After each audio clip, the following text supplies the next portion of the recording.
Hello friends, hopefully आप सभी लोग अच्छे होंगे। और यहाँ पे हम नई टॉपिक शुरू करने जा रहे हैं। क्या? कॉम्बिनेशंस। तो नेचुरल सी बात है, आपके दिमाग में एक चीज तो जरूर आ रहा होगा कि जो हमने किया परमुटेशंस और यहाँ पे हम कर रहे हैं कॉम्बिनेशन, इनमें फर्क क्या है। तो फ्रेंड्स, परमुटेशन और कॉम्बिनेशन में दो इंपॉर्टेंट फर्क है। सबसे पहला फर्क क्या है यहाँ पे कि परमुटेशन में क्या करते थे, जो ऑब्जेक्ट्स लेते थे ना, ऑब्जेक्ट्स डिस्टिंक्ट भी हो सकते हैं, ऑब्जेक्ट डिस्टिंक्ट भी नहीं हो सकते हैं। तो ऑब्जेक्ट्स को लेके हम क्या करते थे, अरेंज करते थे। ऑब्जेक्ट्स को हम क्या करते थे, अरेंज करते थे। लेकिन कॉम्बिनेशन में क्या होता है कि ऑब्जेक्ट्स का हम ग्रुपिंग करते हैं। ये इंपॉर्टेंट अंतर है। ऑब्जेक्ट्स को लेके हम ग्रुपिंग करते हैं, ठीक है ना। तो जैसे हम बोलते थे ना कि n ऑब्जेक्ट्स हैं, उनमें से r को लेके मैं कितने अरेंजमेंट बना सकता था परमुटेशन में। और यहाँ पे क्या होता है कि n ऑब्जेक्ट्स हैं, डिस्टिंक्ट होने चाहिए यहाँ पे, उसमें से r का मैं कितने ग्रुप बना सकता हूँ या r ऑब्जेक्ट्स का कितने ग्रुप्स बना सकता हूँ। तो यही है कॉम्बिनेशन। तो कॉम्बिनेशन में क्या होता है, ऑब्जेक्ट्स का ग्रुपिंग, और परमुटेशन में क्या होता है, ऑब्जेक्ट्स का अरेंजमेंट। क्लियर हुआ? ठीक है। चलिए, सेकेंड जो इंपॉर्टेंट अंतर है परमुटेशन और कॉम्बिनेशन में, यहां पे ऑर्डर जो है ना, यहां पे ऑब्जेक्ट्स जो मैं अरेंज करता हूं, यहां पे ऑर्डर मैटर करता है। लेकिन यहां पे ऑर्डर जो है does not matter. Order does not matter, यहां पे ऑर्डर मैटर नहीं करता। तो ये दो पहली चीज की फर्क समझ लीजिए परमुटेशन और कॉम्बिनेशन में। परमुटेशन में क्या होता है, ऑब्जेक्ट्स को लेके हम अरेंज करते हैं, और कॉम्बिनेशन में ऑब्जेक्ट्स का हम ग्रुपिंग बनाते हैं या ग्रुपिंग करते हैं। दूसरा जो सबसे इंपॉर्टेंट अंतर है कि परमुटेशन में ऑब्जेक्ट्स का ऑर्डर मैटर करता है। जैसे एल आई मैं लिखूं या आई एल कर दिया, ठीक है ना। तो यहाँ पे दो ऑब्जेक्ट्स एल और आई हैं, लेकिन इनके ऑर्डर को अगर इधर उधर चेंज कर दिया तो ये अलग परमुटेशन हो जाता है, और यहाँ पे ये अलग परमुटेशन हो जाता है। लेकिन अगर यहीं पे मैं बोलूं कि इनका ग्रुपिंग की बात करते हैं, मतलब कॉम्बिनेशन में, तो एल आई और आई एल ये दोनों एक ही ग्रुप में आते हैं, मतलब ये दोनों एक ही कॉम्बिनेशन है। मैं समझा पाया? तो इसका मतलब ये है, ऑर्डर यहाँ पे मैटर करता है और यहाँ पे ऑर्डर मैटर नहीं करता। मैं एल आई लूं या आई एल लूं, ये एक ही ग्रुप में आएंगे, लेकिन यहाँ पे एल आई और आई एल ये अलग अलग परमुटेशंस हो जाते हैं। मैं समझा पाया कि नहीं फ्रेंड्स? प्लीज बोलिएगा, प्लीज बोलिएगा। अब चलिए एक एग्जांपल लेके, मैं जैसे ये बोला ना, ये एक एग्जांपल लेके मैं आपको एक्सप्लेन करने की कोशिश करता हूं पूरे कॉन्सेप्ट को। लाई वर्ड हमने किया था। लाई वर्ड के जो लेटर्स है एल आई और ई, ठीक है ना, इनमें से मैं, इन लेटर्स में मैं बोलता हूं दो दो का। पहली चीज कि यहां पे देखिए मैं परमुटेशन और कॉम्बिनेशन दोनों करता हूं, ठीक है ना। इधर मैं परमुटेशन लिखता हूं, ठीक है ना, परम्यूटेशन, और यहां पे कॉम्बिनेशन। कॉम्बिनेशन, परमुटेशन समझ गए आप, परमुटेशन अरेंजमेंट होता है, कॉम्बिनेशन ग्रुपिंग करना। चलिए केस फर्स्ट मैं लेता हूं। केस फर्स्ट, यहां पे ऑब्जेक्ट डिस्टिंक्ट है। कॉम्बिनेशन में ऑब्जेक्ट्स हमेशा डिस्टिंक्ट होंगे फ्रेंड्स, परमुटेशन में डिस्टिंक्ट हैं नहीं भी हैं तब भी चलता है। तो एक ये भी अंतर है, आप समझ सकते हैं। तीसरा अंतर अगर आपसे पूछे तो कॉम्बिनेशन जब भी बात करेंगे ना, डिस्टिंक्ट ऑब्जेक्ट्स होने चाहिए, परमुटेशन में ऐसा नहीं है, ठीक है ना। चलिए, तो यहां पे हालांकि n तो फिक्स है ना, n तो यहां पे क्या है 3, लेकिन मैं यहां पे n इक्वल टू 2 ले लेता हूं। मैं आपसे बोल रहा हूं कि लाई जो वर्ड है, इसके जो लेटर्स है ना, इनमें से दो दो का लेके मैं कितने तरीके से अरेंज कर सकता हूं, या कितने परमुटेशंस बनेंगे दो दो ऑब्जेक्ट्स को लेके। तो यहां पे n नहीं r लिखना चाहिए था। n तो फिक्स है फ्रेंड्स ना, n तो मेरा 3 है, तो r इक्वल टू मैंने क्या लिया 2। n तो हमेशा यहां पे फिक्स है, n equal to 3, total 3 distinct objects. तो दो दो का मैं दो दो को लेके कितने डिस्टिंक्ट परमुटेशन बना सकता हूं, हम लोग कर चुके हैं। बस सिंपली मैं लिखूंगा एल आई और आई एल, यहाँ पे देखिए ये दो अलग अलग डिस्टिंक्ट परमुटेशंस हैं। उसी तरीके से LE और EL, ठीक है। उसी तरीके से LI तो मैंने कर दिया ना, EI, चलिए EI और IE, इसके अलावा और कुछ पॉसिबल नहीं है फ्रेंड्स। LI एक बार लिया, LE और EI, ठीक है। तो यहां से देखिए 6 डिस्टिंक्ट परमुटेशंस बनेंगे। ये यहां पे ऑर्डर मैटर करता है, ये जो मैंने अंतर बताया वो भी वेरीफाई करिएगा। लेकिन कॉम्बिनेशन में जब R इक्वल टू आप 2 लेते हैं तो यहां पे केवल और केवल कितने ग्रुपिंग कर सकता हूं दो का, तो देखिए एक तो LI और यहां पे अगर आप IL लिखते हैं ना, IL, तो ये दोनों एक ही ग्रुप में आएंगे, ठीक है। उसी तरीके से मैं LE लिखूं या EL लिखूं, ये एक ही ग्रुप में आएंगे। उसी तरीके से मैं EI लिखूं या IE लिखूं, एक ही ग्रुप में आएंगे। तो ये अंतर है। तो out of 3 distinct objects by taking 2 मैं कितने परमुटेशंस बना सकता था, टोटल 6। और लेकिन कितने कॉम्बिनेशंस बनेंगे, मतलब कितने ग्रुप्स बन सकते हैं दो ऑब्जेक्ट्स के, तो ये टोटल 3 आ रहे हैं। तो ये नंबर में 3 आ रहे हैं, लेकिन ये नंबर में कितने आ रहे हैं, 6। पहला अंतर यहां से। अब केस 2 ले लीजिए। अगर मैं बोलूं R इक्वल टू 3, मतलब सभी को एक साथ लेके आपको अरेंज करना है। तो ये भी किए थे आप, ये भी 6 आया था सब मेरे ख्याल से, अगर मैं सही हूं। क्या LIE, ठीक है ना, LEI, ठीक है, प्लीज चेक करिएगा। ये एक हो गया। फिर उसी तरीके से मैं लिया था ELI and EIL, please check करते जाइएगा, ILE और IEL, प्लीज चेक करिएगा। यही किया था हमने, L से स्टार्ट किया था, फिर इन दोनों को इधर उधर आपस में E और I को, फिर E से स्टार्ट किया था LI को इधर उधर, फिर I से स्टार्ट किया था LE को इधर उधर। टोटल कितने बने, 6। और यहां से जब मैं R इक्वल टू 3 लूंगा तो 3 को लेके मुझे अगर ग्रुप बनाना है तो LIE, ये एक ही ग्रुप होगा फ्रेंड्स। इसको कुछ भी करेंगे ना, ये जितने 6 आप लिखे हैं ना, वो सब के सब घुमा फिरा के इधर उधर करेंगे तब भी वो एक ही ग्रुप में आएंगे। तो यहाँ पे केवल और केवल क्या होता है फ्रेंड्स, केवल और केवल एक ही ग्रुप बनता है। कितना आपको समझ में आ गया? तो देखिए, permutation, arrangement, combination, grouping, order यहाँ पे मैटर करता है परमुटेशन में, लेकिन कॉम्बिनेशन में ऑर्डर मैटर नहीं करता, वो आपके सामने है। क्लियर, समझ में आ गया? अब चलिए यहां से कुछ फार्मूले डिराइव करने की कोशिश करते हैं। यहां पे जो डिफिनीशन है या फार्मूला यही से डिराइव होगा, मैं कुछ अलग नहीं कर रहा हूं, मैं आपको यहां पे वेरीफाई भी करूंगा। क्या है कि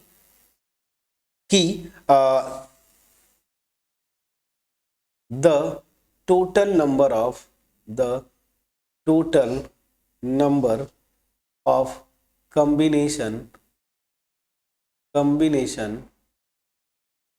of n different objects taking r at a time,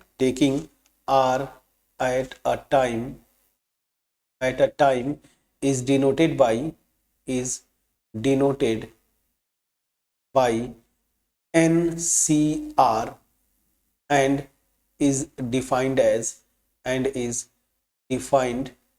as NCR, this is equal to n factorial upon r factorial multiplied by n minus r factorial। ठीक है फ्रेंड्स, ये मेरा फार्मूला बनता है NCR का। और ऑब्वियस ही बात है, जो यहाँ पे R ले रहे हैं वो लेस देन और इक्वल टू n होगा, 0 से बड़ा, और यहाँ पे आप 0 भी ले लेंगे तब भी चलता है, वो वैलिड है। तो यहाँ से ये एक तरह से मैं बोलूँ मतलब कॉम्बिनेशन का फार्मूला बना। लेकिन एक्चुअली कैसे बनता है, देखिए आपको मैंने ये यहाँ पे लिखा। अब ये जो फार्मूला है मैं कॉम्बिनेशन के लिए यहीं पे वेरीफाई भी कर देता हूँ। इस केस में जो केस 1 लिया था, n इक्वल टू मेरा क्या है, 3। कितने डिस्टिंक्ट ऑब्जेक्ट्स हो गए, और कितने को लेके ग्रुप करना है या कितने का ग्रुप बनाना है, मैंने यहाँ पे लिखा था r = 2, तो टोटल कॉम्बिनेशन कितना हो जाएगा NCR मतलब 3C2 बाई फार्मूला, ये 3 है, बाई फार्मूला इस फार्मूले में n की जगह 3 रखिए, 3 फैक्टोरियल अपॉन r मतलब 2, तो 2 फैक्टोरियल और n माइनस r मतलब 3 माइनस 2, तो कितना हो जाएगा 1 फैक्टोरियल। ये कितना आ जाएगा, ऊपर हो जाता है 3 × 2 × 1 डिवाइडेड बाई 2 × 1, ये कैंसिल आउट हुआ, टोटल कितना बनना चाहिए 3। और देखिए आपके सामने यहाँ पे प्रैक्टिकली मैंने वेरीफाई किया 3 आया है। चलिए यहाँ पे भी आप कर लीजिए, n = 3, r भी क्या है 3 का ग्रुप बनाना है, इस फार्मूले में रखिए c मतलब 3C3 क्या आ जाएगा 3 फैक्टोरियल अपॉन r की जगह आप 3 रखिए, तो 3 फैक्टोरियल और 3 माइनस 3 0 फैक्टोरियल। 0 फैक्टोरियल की वैल्यू मैं आपको बताया था 1 होता है, 3 फैक्टोरियल से कैंसिल आउट हुआ, यहाँ पे आ गया 1। तो देखिए मैंने आपको बताया भी था एक ही ग्रुप बनता है, प्लीज चेक करिए फार्मूला, सारी चीजें क्लियर हुई कि नहीं फ्रेंड्स। अब चलिए फर्दर कुछ और कॉन्सेप्ट्स हैं, फटाफट जरा कर लेते हैं। बड़ा इंपॉर्टेंट कॉन्सेप्ट है ये, इसको आप याद रखिए, इसको आप याद रखिए। यहां पे NPR, अगर n डिस्टिंक्ट ऑब्जेक्ट्स हैं उनमें से r को लेके मैं क्या निकालता हूं अरेंजमेंट या परमुटेशन, और सेम अगर n डिस्टिंक्ट ऑब्जेक्ट्स हैं मैं कॉम्बिनेशन निकालता हूं उनमें से r को लेके, तो इनके बीच में जो रिलेशन होता है वो रिलेशन क्या होता है। तो यही से देखिए आप यहां से आपको क्लियर समझ में आएगा। यहाँ पे 6 आया था, यहाँ पे 3, यहाँ पे भी 6 आया, यहाँ पे क्या आया 1। तो यहाँ पे एक जो रिलेशन बनता है वो क्या होता है, बस आपको यहीं पे याद कर लेना है, r फैक्टोरियल से मल्टीप्लाई कर देते हैं। तो हमेशा परमुटेशन नंबर में बड़ा होगा और जो रिलेशन आता है उसको यहाँ पे आप क्या है NPR this is equal to NCR multiplied by factorial r। अब इसको इसी फार्मूले में जो मैं लिख रहा हूं इसी एग्जाम्पल में वेरीफाई करिए। केस फर्स्ट में मैं वेरीफाई करता हूं, केस फर्स्ट में लेफ्ट हैंड साइड जरा लीजिए, लेफ्ट हैंड साइड NPR मतलब टोटल परमुटेशन, इस केस में देखिए ये 6 आया, चलिए लेफ्ट हैंड साइड मेरा 6 है। यहीं पे मैं राइट हैंड साइड वेरीफाई करता हूं, राइट हैंड साइड NCR मेरा कितना आया, इसी केस में 3 आया था 3, और कितने ऑब्जेक्ट्स को लेके आपने यहां पे अरेंज किया या कॉम्बिनेशन बनाया, r = 2 था, तो यहां पे 2 फैक्टोरियल, और 2 फैक्टोरियल मतलब 3 × 2 × 1 कितना आया friends 6। Left hand side equal to right hand side आ गया फ्रेंड्स। यहां से देखिए left hand side this is equal to right hand side, verified है। केस 2 भी वेरीफाई कर लीजिए, केस 2 लेफ्ट हैंड साइड लीजिए, लेफ्ट हैंड साइड मतलब 3 डिस्टिंक्ट ऑब्जेक्ट्स थे, सभी को लेके यहाँ पे r = 3 था, कितने बने थे डिस्टिंक्ट परमुटेशंस 6, तो लेफ्ट हैंड साइड मेरा कितना है 6। राइट हैंड साइड जरा ले लीजिए, तो राइट हैंड साइड क्या होगा, इसी पे कितने ग्रुप बना था 3 आउट ऑफ 3 1 बना था, सो यहाँ पे हो जाएगा 1 मल्टीप्लाइड बाई फैक्टोरियल r। यहाँ पे r कितना ले रहे थे, कितने ऑब्जेक्ट्स को लेके कर रहे थे 3, तो यहाँ पे 3 फैक्टोरियल, देखिए मैं यहीं पे रख रहा हूं, तो देखिए 1 × 3 फैक्टोरियल मतलब 3 × 2 × 1 कितना आ जाएगा 6। लेफ्ट हैंड साइड बराबर राइट हैंड साइड आया, तो left hand side this is equal to right hand side. तो यहाँ पे इसको एज अ फार्मूला या मैं यूं बोलूं एज अ रिजल्ट फ्रेंड्स आप इसको याद करेंगे, ठीक है।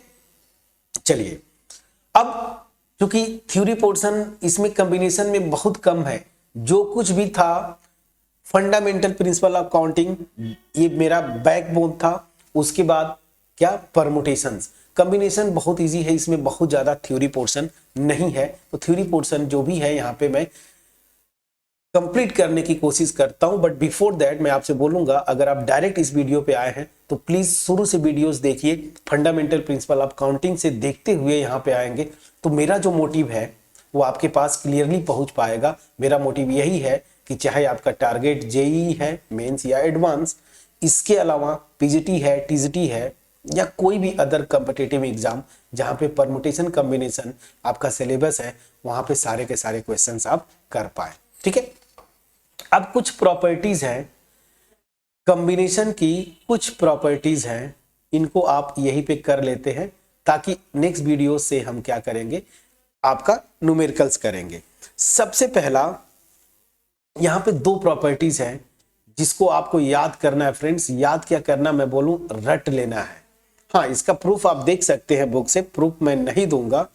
यहां पे क्या है, अगर n ऑब्जेक्ट्स हैं उनमें से a ऑब्जेक्ट्स को लेके मैं ग्रुपिंग करता हूं, और ये जो total group number of groups, या मैं यूं बोलूं टोटल नंबर ऑफ कॉम्बिनेशन जो है इक्वल है सेम n डिस्टिंक्ट ऑब्जेक्ट्स में से मैं b ऑब्जेक्ट्स को लेके ग्रुपिंग करता हूं। अगर ये सेम है, ये दोनों सेम आते हैं, तो एक ही दो पॉसिबिलिटीज होती हैं यहाँ पे, या तो a इजकल टू बी होगा, तब ये दोनों क्वांटिटी सेम होंगी, या फिर जो सबसे इंपॉर्टेंट है, या फिर यहाँ पे n equal to a plus B होगा। इस रिजल्ट को याद कर लीजिए फ्रेंड्स, रट लीजिए, क्योंकि इसका बहुत यूज होता है। तो क्या आपको मैं समझाया, n डिस्टिंक्ट ऑब्जेक्ट्स हैं n नंबर में, मैं a ऑब्जेक्ट्स को लेके ग्रुपिंग करूं उनमें से, और b ऑब्जेक्ट्स को लेके ग्रुपिंग करूं, और ये दोनों सेम आते हैं नंबर ऑफ ग्रुप्स या नंबर ऑफ कॉम्बिनेशंस, तो दो ही पॉसिबिलिटीज हैं, या तो a इक्वल टू बी होगा, या फिर n equal to a plus B होगा। क्लियर? चलिए, second very very important result जो कि आपको याद करना है, ये क्या बोलता है, इसको मैं लिखता हूं NCR plus NCR minus 1, this is equal to N plus 1CR। इसका मतलब क्या हुआ, पहले मैं इसको ब्रैकेट में कर दूं, उसके बाद फिर आपसे मैं इसको डिस्कस करता हूं। इसका मतलब क्या हुआ, इसका मतलब यह है कि n डिस्टिंक्ट ऑब्जेक्ट्स हैं जिनमें से मैं R को लेके, मतलब R ऑब्जेक्ट्स को लेके ग्रुपिंग करता हूं या कॉम्बिनेशन बनाता हूं। सेम n ऑब्जेक्ट्स में से अगर मैं R-1 ऑब्जेक्ट्स को लेके ग्रुपिंग बनाऊं और इनको ऐड करूंगा ना, तो ये इक्वल क्या होगा, n+1 ऑब्जेक्ट्स में से R ऑब्जेक्ट्स को लेके जो ग्रुपिंग बनाऊंगा। ठीक है ना, इसको आप कहीं से भी वेरीफाई कर सकते हैं। मैं इसको, इस रिजल्ट को पर्टिकुलरली मैं वेरीफाई करूंगा ताकि आपका कॉन्सेप्ट कहीं से भी गड़बड़ न रहे। वेरीफाई करता हूं, मान लीजिए मैं एट रैंडम लेता हूं, जैसे लाई था ना उसी पे भी आ सकते हैं, बट ठीक है। मान लीजिए n इक्वल टू मैं 3 लेता हूं और r equal to for example मान लीजिए मैं 2 लेता हूं।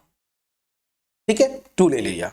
अब यहां से ध्यान दीजिएगा, मैं लेफ्ट हैंड साइड लेता हूं और इसको वेरीफाई करूंगा, जो आएगा राइट हैंड साइड के इक्वल आना चाहिए। चलिए, लेफ्ट हैंड साइड क्या होगा, NCR प्लस NCR माइनस 1।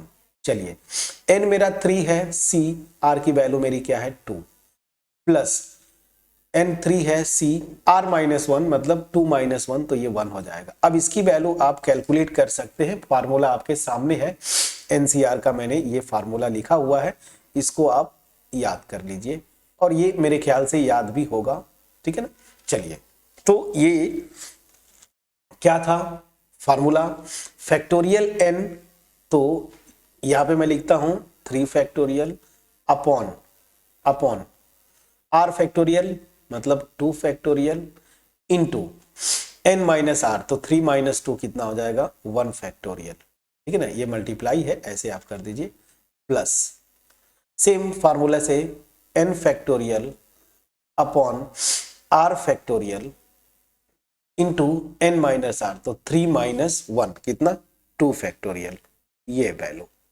ठीक है, अभी देखिए नीचे न्यूमरेटर डिनोमिनेटर में सेम है, तो मैं इसको लिख सकता हूं 2 times 3 factorial upon 2 factorial into 1 factorial.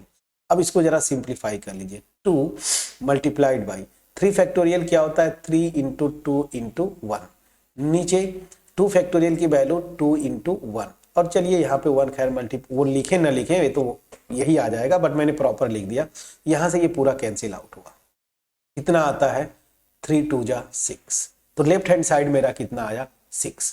चलिए राइट हैंड साइड को वेरीफाई करिए, राइट हैंड साइड को वेरीफाई करिए। राइट हैंड साइड क्या है n+1 CR, तो n+1 CR, n मेरा क्या था 3, 3+1 क्या हो जाएगा 4, 4 प्रॉपर लिख दूं, चलिए प्रॉपर लिख देता हूं। यहां पे क्या हो जाएगा 4 C, R मेरा कितना है 2, ये वैल्यू जरा कैलकुलेट करिए। फार्मूला आपके सामने था n factorial upon r factorial into r factorial into n minus r, 4 minus 2, 2 factorial. Solve करिए, 4 multiplied by 3 multiplied by 2 factorial, ऐसे लिख सकता हूं इसको, 2 factorial multiplied by 2 factorial, 2 factorial. तो ये देखिए 2 फैक्टोरियल तो यहां से कैंसिल आउट होगा, थोड़ा इसको प्रॉपर लिख देते हैं 2 फैक्टोरियल यहां से कैंसिल आउट, और ये 2 फैक्टोरियल की वैल्यू 2 होती है, इसको यहां से कैंसिल कर दीजिए, 2 आ जाएगा और बचेगा क्या 3 इंटू 2 कितना हो गया 6। तो आपने क्या देखा कि left hand side this is equal to right hand side, मतलब ये फार्मूला वैलिड है।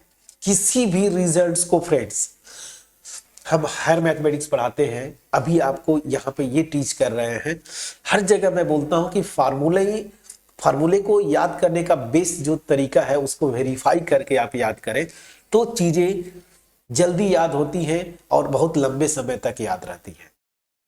ठीक है, तो कॉम्बिनेशन में इतना ही थ्योरी पोर्शन मेरी तरफ से रहेगा और आप देखेंगे इतने से सारे के सारे क्वेश्चंस हम कर ले जाएंगे। अब केवल एग्जांपल्स की बारी है, कॉम्बिनेशन पे इंडिविजुअल करेंगे, फिर मिक्स्ड क्वेश्चंस करेंगे, मिसलेनियस जिसको हम बोलते हैं। ठीक है, बट इससे पहले मैं आपको बता दूं कि हायर मैथमेटिक्स में अगर आप इंटरेस्टेड हैं like BSc, MSc, NEET, GATE, JAM, हमारा चैनल है Arvind Singh Yadav ASY classes comma ASY classes, मेरा नाम बस टाइप करिए कॉमा देके मैथमेटिक्स तो चैनल खुल जाएगा। वहां पे आप क्वालिटी वीडियोस देख सकते हैं नीट, गेट, जैम पे।